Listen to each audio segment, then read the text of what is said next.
Olá, amigos! Quanta confusão nos jogos de ontem pela Copa do Brasil, não?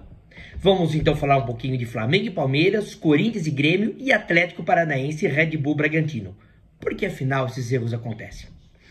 Para ficar o entendimento dos lances a seguir, um preâmbulo didático.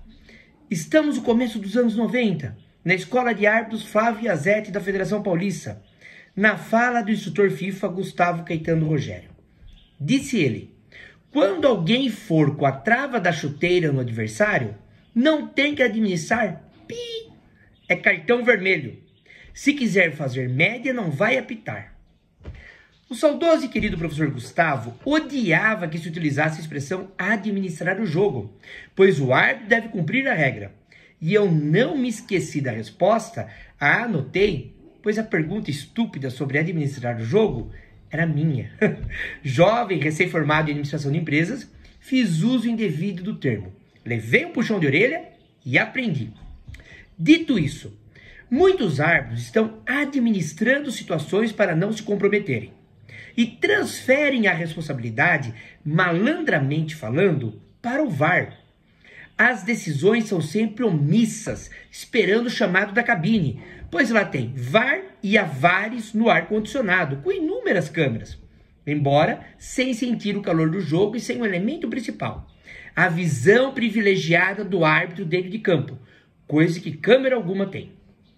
Em torneios eliminatórios de 2 jogos, os mata-matas, um erro de árbitro no primeiro jogo pode repercutir no segundo e ser decisivo. Por exemplo, e se o Rafael Veiga, que entrou de sola na perna de Eric Pulgar e deveria ter sido expulso e não foi, arrebentar no jogo de volta e ser decisivo no Allianz Parque? Não expulso no Maracanã, decidindo. Se expulso, seria um desfalque importante. Aliás, o Palmeiras, com 10 atletas no jogo de ida, poderia tomar mais gols hipoteticamente. E por que o árbitro Braulio da Silva Machado não expulsou? Antigamente, muito árbitro evitava expulsar atleta no primeiro jogo para não se comprometer, com a maldita ideia de que estragaria o jogo de volta. Ora, quem estraga é o jogador. Se o árbitro tem que expulsar e isso vai desfalcar um time, não é culpa dele, pois se cumpre a regra e acabou. E há jornalista que defende isso, poupar vermelhos para o bem do espetáculo. Será que o Braulio pensou nisso? O VAR Igor Júnior Benevenuto deveria ter chamado, pois para lances de possíveis cartões vermelhos e erros crassos, o protocolo precisa ser acionado. A única explicação é: Igor não achou o lance crasso e respeitou a interpretação do árbitro dentro de campo. Se assim o fez, errou.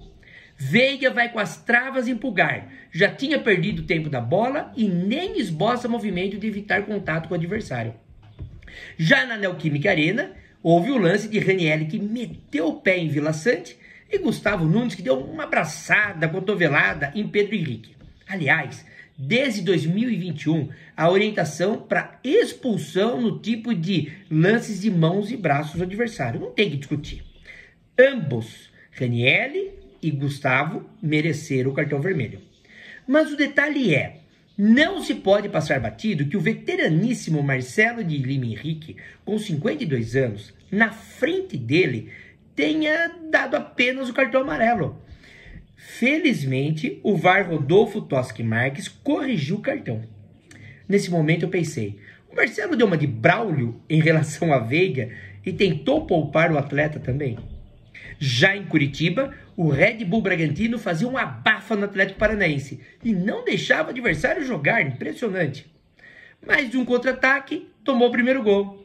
Na sequência, o segundo gol. E no final do primeiro tempo, quase tomou o terceiro em um pênalti de queimada. Houve um bitoque. O cobrador caiu, escorregou e tocou 2 vezes na bola antes de ir para o gol. Mas o detalhe é: o pênalti não foi. A bola foi levantada na área. O atacante do Furacão cabeceia para o gol e a bola bate no braço de Natan Mendes. A bola bate no braço. O defensor estava de costas, pois tinha saltado e perdido a bola. Seus braços estavam em movimento natural, fisiologicamente natural, de salto. É a bola que bate nele. Não tem nada de intenção, não tem nada de movimento antinatural. E o árbitro não marca. O Wagner do Nascimento Magalhães mandou seguir. Eis que o VAR pernambucano Gilberto Rodrigues Castro Júnior, depois do tempão, o chama e ele muda de opinião. Errou. Faltou personalidade ao juizão. E aqui, novamente, houve transferência de responsabilidade. Eu, sinceramente, não sei o que é pior. A deficiência técnica dos árbitros ou se falta culhão para se bater no peito, agradecer a sugestão do VAR e dizer: fico com a minha interpretação de campo. Má intenção ou desonestidade não é. Esqueça. Em tempo. E o torcedor corintiano bobão, para usar um termo publicável, gravável, que fez gestos de natação ironizando insensivelmente os gaúchos com a tragédia da enchente. Parabéns ao clube por repudiar, mas deveria proibir o sujeito de voltar a entrar no estádio.